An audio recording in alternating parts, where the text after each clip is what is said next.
Hey, buenos dias, que paso amigos, John's Moto Garage. Welcome back to the channel. Thanks for tuning in.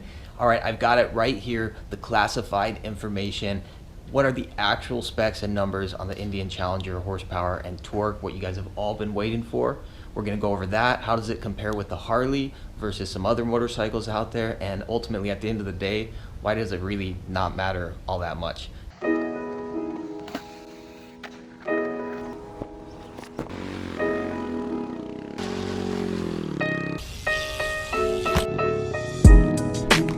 Yikes.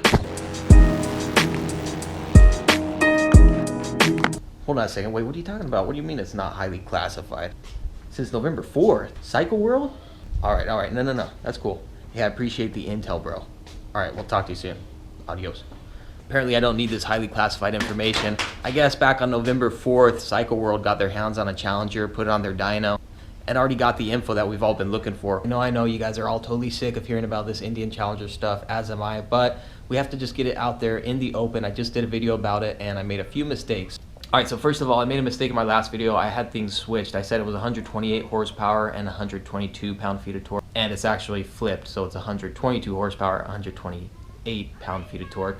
And then also, I think I said the Honda F6B that I had was an inline 6. It's actually a horizontally opposed 6. So now that that's in the clear, let's go ahead and move on.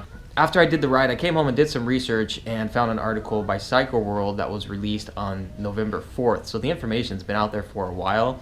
And then additionally, I had people leaving comments below and talking about the actual horsepower and torque numbers on the Challenger. Obviously, their reported numbers are going to be at the crank, whereas the dyno numbers are at the rear wheel, and that's what actually matters. Link below to Cycle World's article as well as their video for your reference, so you can check that out.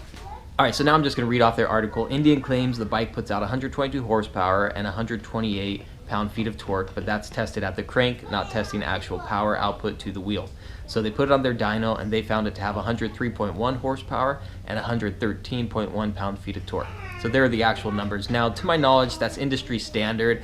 I don't think Indian was being misleading or lying to the public by giving us the numbers that they gave. That's baseline, if I'm not mistaken. Correct me if I'm wrong. So they also compared it to a 2019 Honda Goldwing as well as a 2019 Harley Davidson Street Glide Special, which I believe has the 114 M8.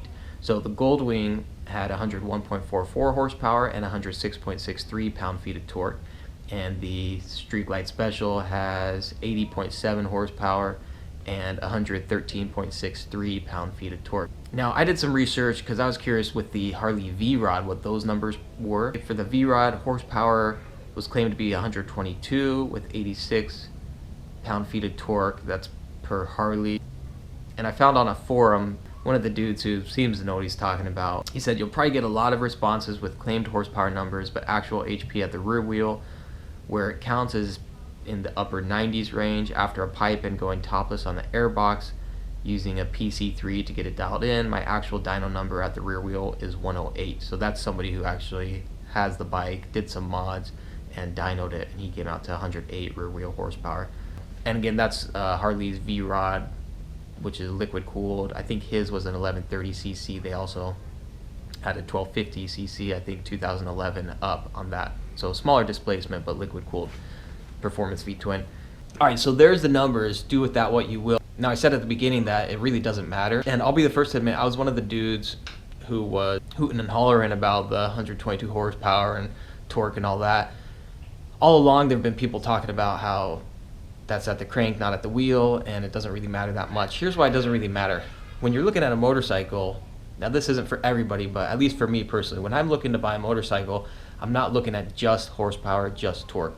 If you want performance, as many have demonstrated before, there are tons of other ways to get more horsepower and torque out of a motorcycle. You can get the Triumph Rocket with 165 horsepower. You can go get a Super Sport with 200 plus horsepower. You can go get that new BMW, I think something crazy like 165 horsepower, something like that. I mean, there's tons of bikes out there that have it. So what's the big deal with this Indian Challenger having 122 horsepower? It's not so much just the horsepower, it's everything that the bike offers. And again, me personally, when I'm buying a motorcycle, I look at the whole picture. What is it that I'm looking for? What do I want in a motorcycle? and then what are the different options. I'm looking at affordability, I'm looking at reliability, I'm looking at all of that stuff. And that's going to vary based on the individual and what you're looking for. So if you want a V-twin American-built touring motorcycle and you dig the fixed fairing, you used to only have the Road Glide as an option. Now you have the Road Glide and the Challenger. And the Challenger comes with a pretty nice slew of upgrades and goodies as well. You've got the tech stuff, which I don't really care a whole lot about. You can also add to that you have the performance, which is relatively good in terms of what a bagger offers. So I think that's where, all things considered, you know, the old adage, the whole is greater than the sum of its parts. That's what you're getting with the Challenger, is you're looking at the whole picture and everything adds up. It's checking a lot of the boxes that people are looking for. But like I said before, Harley still does that as well. Just because Harley has less horsepower doesn't mean there aren't benefits and things that are attractive in the Harley market. Like I've mentioned before with Harleys, those bikes have been around for a super long time. They have the aftermarket support, the dealer support. Another cool thing with Harleys is if I want to go get a Road Glide, but I can't afford that $30,000 to $40,000 price range to get the all new CVO or whatever, I can go out and get a 2012, 2013, 2014 Rushmore in a $10,000 to $16,000 range. Unfortunately, with the Indians right now, that's not available. You can go out and get an Indian Chieftain that's a few years old in like a $10,000 to $15,000 range on the used market, but that's not going to be the case for the Challenger for a couple years down the road. So for the used market, which is where I'm always looking to buy, Harley is still very attractive to me, which is why, even though I said I would pick the Challenger over the Road Glide, but the reality is, if I'm going to go out and get a used bike, which is the way I would go about doing it, the Road Glide is the one I'd end up getting in the bagger class, because that's the one that I can buy a couple years old pre-owned, get it at a heavily discounted price, already not having to deal with the depreciation, and then I can probably even find one that's already been upgraded and modded and has more or less what I'm looking for in a motorcycle. So there's pros and cons to everything, and that's why at the end of the day, those two numbers, horsepower and torque alone, don't matter. When you look at the collective picture, everything combined, it just adds a little cherry on top if you're looking for that specific type of motorcycle. So let me know what you guys think. Leave a comment below.